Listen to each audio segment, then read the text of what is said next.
Orang tua terlalu overproteksi kepada anak. Jadi anak itu terlalu dikungkung dan dilindungi sehingga anak itu tidak bisa berbuat apa-apa. Nah, anak tidak suka karena dia kebebasannya terkungkung oleh orang tuanya. Nah, kalau hal ini terus-menerus dilakukan, lama-lama anak tidak suka dan malah benci kepada orang tuanya.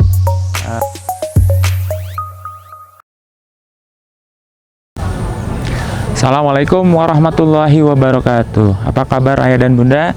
Ketemu lagi dengan saya Kak Eka Wardana, penulis buku anak muslim dari Rumah Pensil Publisher. Nah, ayah dan bunda, pada video saya sebelumnya saya telah menyampaikan 5 hal penting yang harus diketahui orang tua, yaitu 5 hal yang membuat anak menjauh dan malah benci pada orang tuanya. Nah, luar biasa kan? Nah, ternyata masih ada 5 hal lagi. Nah, berikut ini saya sampaikan 5 hal selanjutnya yang dibenci anak dari orang tuanya. Yang keenam nih, ayah dan bunda, adalah kalau orang tua terlalu overproteksi kepada anak. Jadi anak itu terlalu dikungkung dan dilindungi sehingga anak itu tidak bisa berbuat apa-apa. Nah, anak tidak suka karena dia kebebasannya terkungkung oleh orang tuanya. Nah, kalau hal ini terus-menerus dilakukan, lama-lama anak tidak suka dan malah benci kepada orang tuanya. Itu harus diingat loh ayah dan bunda, karena hal sederhana ternyata kasih sayang kita malah berbalik menjadi rasa tidak suka anak kepada kita. Kemudian yang ketujuh ayah dan bunda adalah kalau kita menerapkan standar ganda. Standar ganda itu maksudnya seperti ini. Orang tua ngomong A, tapi yang dilaksanakan adalah B. Nah, jadi apa yang dikatakan dengan apa yang dicontohkan tidak sesuai. Juga misalnya orang tua menerapkan hal A untuk sang kakak, tapi yang diterapkan untuk adiknya malah yang B. Nah, itu standar ganda. Jadi anak bingung, anak tidak suka dengan hal-hal seperti itu. Nah, kalau hal ini diteruskan, kebingungan anak itu berubah menjadi rasa tidak suka dan lama-lama menjadi benci kepada orang tuanya. Kemudian yang ke-8 adalah kesenjangan generasi. Nah, ayah bunda, kita harus tahu bahwa setiap anak dilahirkan oleh zamannya, dan kita tidak bisa memaksakan apa yang kita pahami pada zaman kita untuk dipahami anak pada zaman sekarang gitu.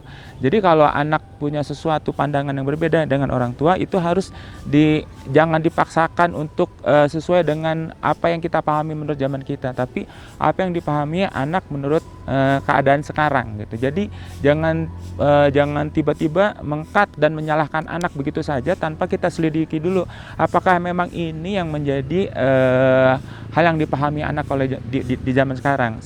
Sebagai orang tua, kita hanya memberikan batasan bahwa ini baik dan itu buruk. Bukan berarti hal yang baru itu salah dan hal yang kita lakukan dulu waktu masa kecil benar.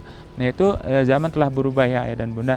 Nah, kalau ini tidak dijembatani, ini terlalu jauh gapnya antara orang tua dengan anak akan tidak suka dan lama-lama malah jadi benci sama orang tuanya. Kemudian yang ke-9 ayah dan bunda, yang membuat anak benci kepada orang tua adalah ketika orang tua memaksakan keinginannya dan menolak keinginan anak. Jadi orang tua tuh memaksakan, kadang-kadang orang tua merasa dulu saya pengen jadi dokter nih misalnya, tapi tidak tercapai. Nah, anak saya yang harus jadi dokter. Padahal anaknya tidak berbakat ke arah sana, minat dan bakatnya bukan menjadi dokter. Dan orang tua memaksakan bahwa kamu harus bisa karena ayah sekarang sudah bisa membiayai kamu dan sebagainya dengan alasan dulu ayah tidak bisa menjadi dokter karena tidak mampu membiayai sekolah dan sebagainya. Nah, itu tidak bisa begitu ayah dan bunda, memaksakan keinginan orang tua dan menolak keinginan anak. Kalau anak punya usul, "Ma, aku nggak mau jadi dokter, aku pengen jadi seniman aja." "Oh, nggak bisa, kamu harus jadi dokter." Nah, itu yang membuat anak menjauh dan lama-lama benci kepada orang tuanya. Nah, ayah dan bunda, hal terakhir yang membuat anak tidak suka dan benci kepada orang tuanya adalah ketika orang tua memaksa anak untuk jadi anak yang sempurna. Nah, hal ini sulit banget ya ayah dan bunda, jangan kan anak-anak, orang dewasa pun sulit menjadi sosok yang sempurna. Nah, ketika orang tua menginginkan anak menjadi sempurna, berarti dia melupakan proses. Jadi orang tua pengen anak-anak langsung harus begini. Padahal yang harus dilalui adalah prosesnya untuk menjadi sempurna. Masalah nanti benar-benar jadi sempurna atau tidak, yang penting kita sudah berusaha. Nah, ketika orang tua menyuruh anak menjadi sempurna, inilah yang membuat anak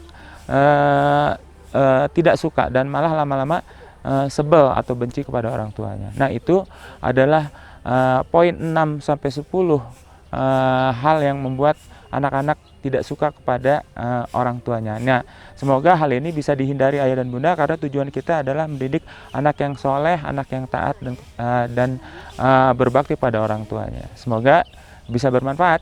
Sampai ketemu lagi di video berikutnya. Assalamualaikum warahmatullahi wabarakatuh.